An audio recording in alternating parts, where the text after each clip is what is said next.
കോർപ്പറേഷനുകളിൽ UDF-ന്റെ വലിയൊരു തേരോട്ടം നമുക്ക് കാണാൻ സാധിക്കും. യെസ്, എറണാകുളത്ത് 47 സീറ്റിലാണ് എറണാകുളത്ത് UDF ലീഡ് ചെയ്യുന്നത്. കഴിഞ്ഞ 31 എന്നുള്ള 47ലേക്ക് മാറുന്നു. LDF വലിയ രീതിയിൽ അവരുടെ ലീഡ് നില കുറയുന്നു. NDA 5 സീറ്റ്, NDA എറണാകുളത്ത് അവർക്ക് 5 സീറ്റാണ് NDAക്ക് ലഭിക്കുന്നത് എറണാകുളം കോർപ്പറേഷനിൽ.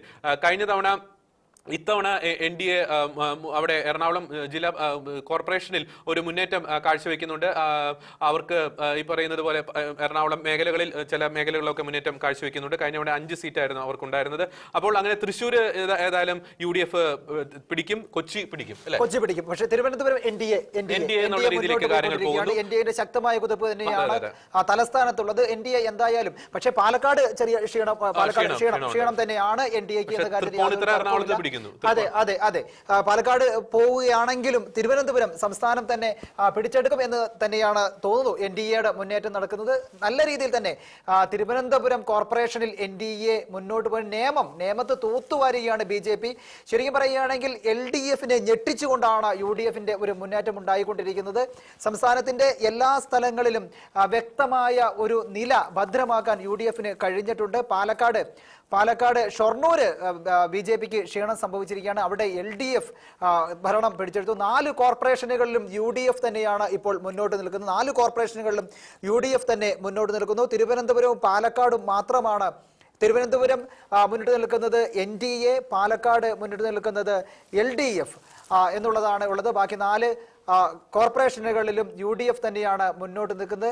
നിലമ്പൂർ നഗരസഭ UDF പിടിച്ചെടുത്തു. നേരത്തെ നമ്മൾ പറഞ്ഞിരുന്നു, നിലമ്പൂർ നഗരസഭ എന്ന് പറയുന്നത് PV അൻവറുടെ നേതൃത്വത്തിൽ LDF പിടിച്ചെടുത്ത ഒന്നായിരുന്നു. LDF പിടിച്ചെടുത്ത് UDF-ന്റെ കയ്യിൽ നിന്നും പിടിച്ചെടുക്കുകയായിരുന്നു LDF. എന്നാൽ ഇപ്പോൾ അത് തിരിച്ചു പിടിച്ചിരിക്കുകയാണ് UDF എന്ന പ്രധാനപ്പെട്ട ഒരു വാർത്ത കൂടിയാണ് മുന്നോട്ട് വെക്കുന്നത്. കോട്ടയം നഗരസഭയിൽ നേരത്തെ നമ്മൾ പറഞ്ഞു ലതിക ജയിച്ചു എന്നുള്ള ഒരു വാർത്തയാണ്. അതുപോലെ നവ്യ ഹരിദാസ് ജയിച്ചിരിക്കുകയാണ്. കോഴിക്കോട് കോർപ്പറേഷനിലെ NDA സ്ഥാനാർത്ഥിയായ നവ്യ ഹരിദാസ് പ്രിയങ്ക ഗാന്ധിക്ക് എതിരെ വയനാട് മണ്ഡലത്തിൽ മത്സരിച്ച വ്യക്തിയാണ് നവ്യ ഹരിദാസ് ആണ് ഇപ്പോൾ വിജയിച്ചിരിക്കുന്നത്. അപ്പോൾ തിരുവനന്തപുരത്ത് ഇപ്പോഴും മുന്നേറ്റം തുടരുകയാണ് NDA എന്ന് വ്യക്തമായി തന്നെ പറയാൻ കഴിയും. കാരണം ഇത് മൊത്തത്തിൽ നോക്കുകയാണെങ്കിൽ UDF അവരുടെ ശക്തമായ ഒരു കാറ്റ് കേരളത്തിൽ അങ്ങോളം ഇങ്ങോളം വീശിയടിച്ചു, ഒരു സുനാമി പോലെ വീശിയടിക്കുന്ന രീതിയിലേക്ക് വന്നു എന്ന കാര്യത്തിൽ യാതൊരു സംശയവുമില്ല.